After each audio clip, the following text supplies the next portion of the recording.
Beaucoup d'arguments prétendant démontrer l'existence de Dieu ont été proposés au cours des siècles. Pourtant, la réponse à beaucoup de ces arguments est « si Dieu a créé l'univers, qui a créé Dieu ?» Ceci suggère que certains arguments en faveur de l'existence de Dieu ne font que repousser la question des origines un cran en arrière.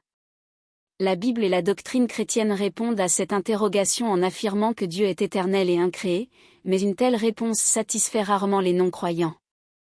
Une réponse philosophique consiste à considérer Dieu comme la cause première. L'athéisme doit faire face au dilemme de ce que ou qui cette cause première pourrait bien être.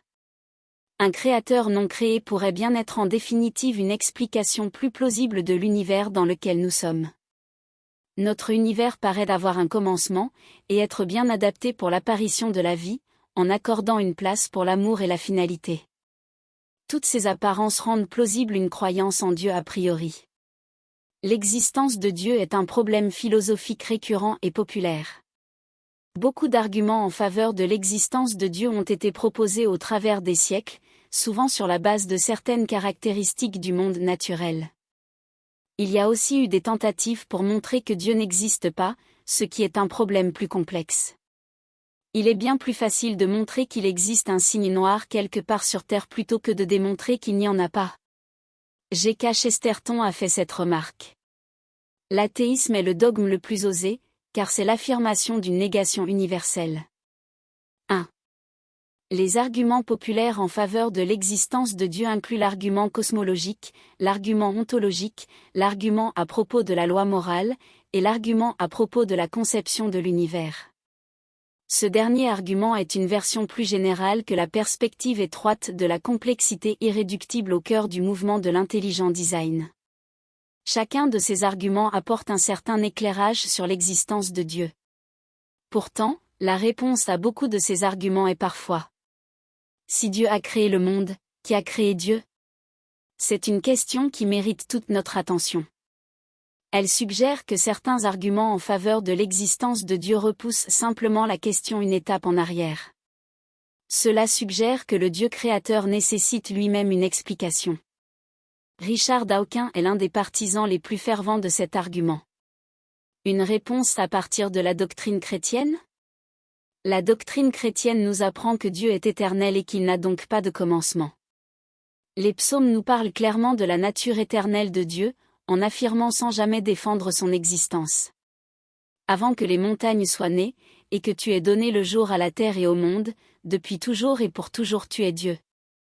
Psaume 92.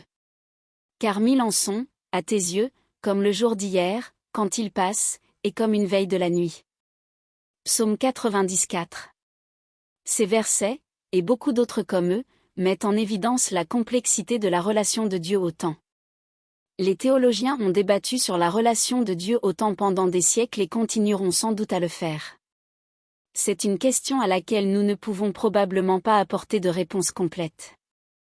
Dans une réponse raisonnable, Dieu est le créateur du temps lui-même, il existe donc en dehors du temps et il voit l'histoire d'un seul bloc. Les versets ci-dessus sont souvent utilisés pour soutenir ce point de vue. D'un autre côté, ceci est critiqué par des érudits de la Bible comme Clark Pinnock, John Sanders et Gregory Boyd IV, qui soulignent que Dieu est décrit comme agissant dans le temps. Par exemple, lorsque Dieu négocie le sort de Sodome et Gomorrhe avec Abraham, Genèse 18, ou bien regrette d'avoir fait les humains, Genèse 6 verset 5, émoticône, n'en croyant pas ses yeux. Dieu paraît alors réagir aux événements se déroulant dans le temps. Bien sûr, étant donné la difficulté pour notre esprit limité par le temps pour saisir ce problème philosophique, il n'y a pas de raison valable pour laquelle Dieu ne pourrait pas agir à la fois en dehors et aussi dans le temps. Une réponse à partir de la définition même de Dieu ? Des réponses doctrinales convainquent rarement ceux qui ne croient pas en Dieu. Dans d'autres religions que le christianisme, certains rejettent le fait que Dieu soit en dehors du temps. Il faudrait tout de même expliquer l'origine d'un être en dehors du temps. Si Dieu est le créateur de toutes choses, et qu'il nécessite lui-même une cause, nous faisons face à une cascade infinie de causes. La seule façon d'éviter ce problème est de postuler, comme dans la doctrine chrétienne, que Dieu est la cause première de toutes choses et qu'il est suffisant par lui-même pour expliquer sa propre existence, ceci est contenu dans la définition même de Dieu. Ce point de vue est certainement attractif, mais il ne convainc pas les sceptiques qui sont plus enclins à penser que l'univers lui-même contient la raison de sa propre existence. Si cela pouvait être vrai pour Dieu, pourquoi pas pour l'univers ? Il y a certainement des raisons d'être sceptique à propos de l'intuition basée sur notre sens commun que tout doit avoir une cause ou bien que tout a une raison pour être tel qu'il est. Cette supposition ancienne a été remise en cause par la physique du XXe siècle qui a mis à jour un univers quantique dans lequel les choses ne paraissent pas avoir de raison d'être telles qu'elles sont. La supposition issue de notre bon sens que tout doit avoir une raison ou une cause souffre aussi de ce qu'on appelle l'erreur de composition. Cette erreur ressort lorsque nous supposons que la propriété des parties s'applique au tout. Par exemple, nous ne pouvons pas déduire que la race humaine a une mère du fait que tous les membres de la race humaine ont une mère.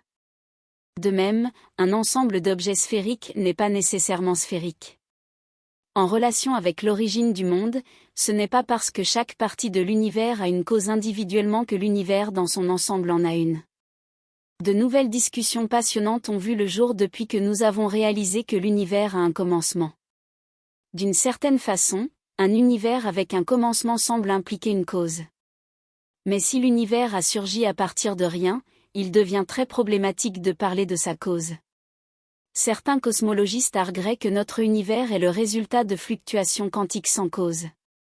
Ces fluctuations n'ont pas de cause dans un sens traditionnel, ainsi il n'y aurait pas de cause nécessaire à l'univers. Les vides quantiques que l'on obtient en retirant de l'espace toutes les particules et l'énergie, sont bien réels. Ils ont une activité et suivent des lois. Notre univers est peut-être né d'un tel vide, mais le vide lui-même reste inexpliqué.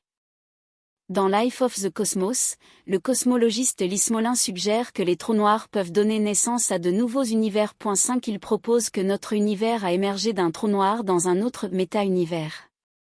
Peut-être notre univers donne-t-il naissance à d'autres univers ? Un tel processus, bien que très spéculatif, nous avertit contre des extrapolations de la notion commune de causalité pour tirer des conclusions métaphysiques sur la nature de toute réalité. Une réponse tirée de la plausibilité. La différence entre les positions théistes et athées sur ce sujet est de supposer que tout y compris l'univers doit avoir une cause. L'athée se demande alors qui ou ce qui est cette cause première. Pour le chrétien, cette réponse est Dieu, mais une raison satisfaisante se trouve dans le fait que Dieu lui-même n'a pas besoin d'une cause.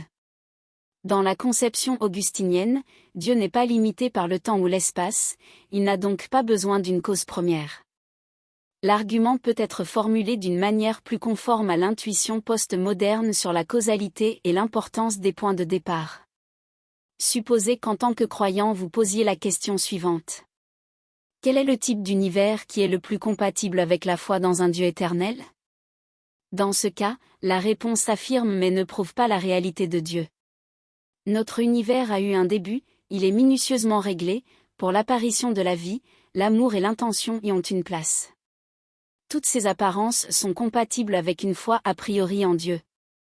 Voir, qu'est-ce que le « réglage fin » de l'univers, et comment ce réglage peut-il nous servir de « pointeur vers Dieu » ?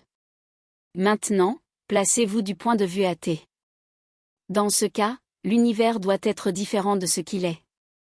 Il ne peut pas avoir de commencement, être réglé pour la vie et l'amour, l'intention, le but, la direction ne peuvent être qu'un épiphénomène illusoire, le sous-produit étrange de la chimie et de la physique.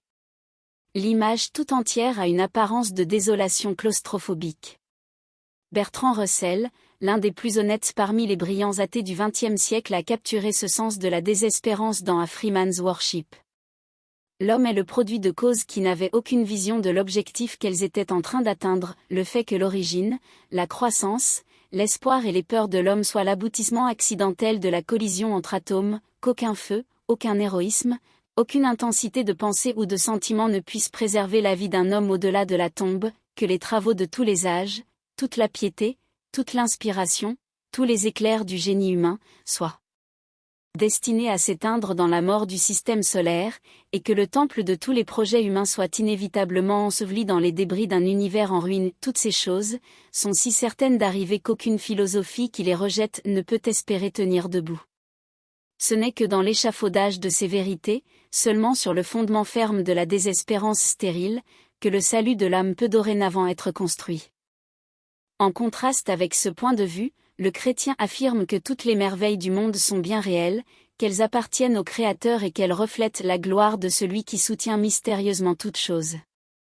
Le monde décrit par la science moderne est bien plus subtil et nuancé que le monde dans lequel les théologiens et les philosophes ont vécu dans les siècles passés, et ont formulé des arguments à propos des relations mystérieuses entre Dieu, le monde physique, le temps et la causalité.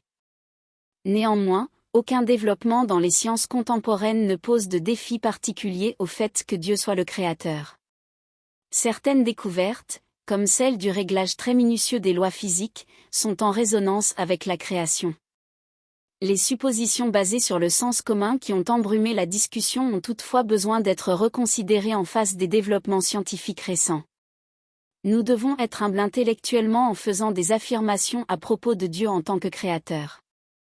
Nous pouvons affirmer avec confiance que nier que Dieu est le Créateur repose sur des difficultés encore plus insolubles et fournit en définitive une base moins satisfaisante pour comprendre un monde dans lequel le sens et le but jouent des rôles importants.